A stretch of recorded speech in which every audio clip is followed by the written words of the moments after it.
Newcastle Disease, cerita tentang si pembunuh tersembunyi di peternakan unggas. Bayangkan seorang penjahat tak kasat mata yang mampu melumpuhkan seluruh peternakan unggas dalam waktu singkat. Namanya adalah Newcastle Disease, ND, sebuah penyakit yang namanya mungkin tidak asing, tetapi dampaknya selalu mematikan. Ini adalah cerita tentang bagaimana virus ini beroperasi, mengapa ia sangat ditakuti, dan bagaimana kita bisa berperang melawannya. Semua berawal dari seorang dalang jahat bernama Avian Paramyxovirus 1, APMMV1.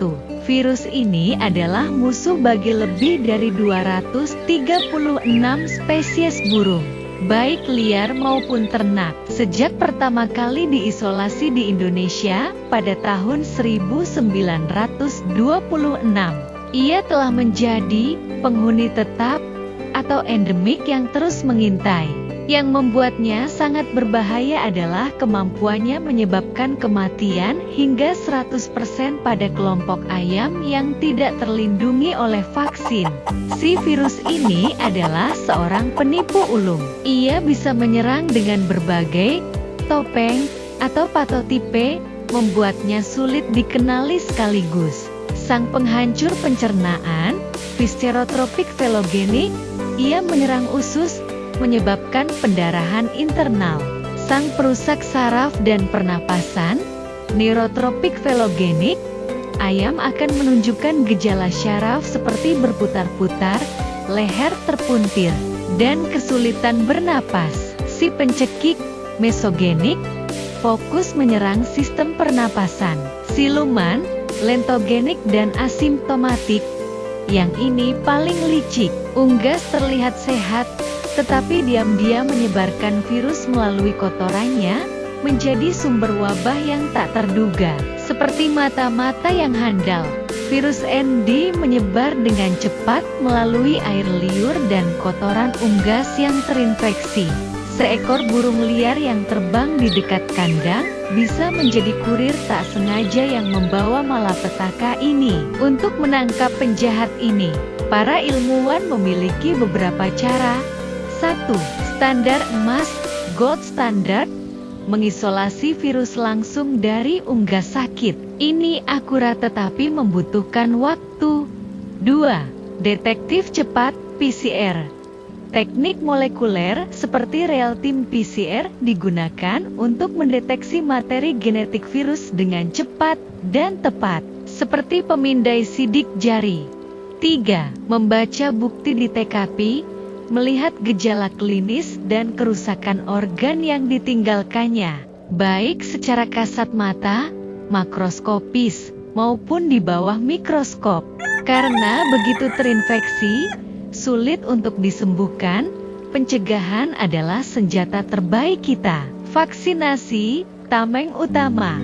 Vaksin tidak mencegah infeksi, tapi ia melatih tentara, sistem imun, unggas untuk bertahan hidup dan mencegah kematian massal. Biosecurity, penjaga gerbang. Tindakan ketat seperti membatasi lalu lintas orang, kendaraan, dan memastikan kandang bersih adalah tembok pertahanan yang harus kokoh.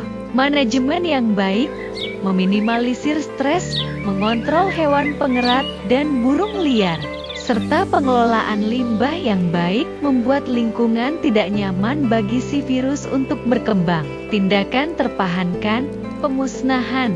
Terkadang, untuk menyelamatkan seluruh populasi, unggas yang sudah terinfeksi harus dimusnahkan.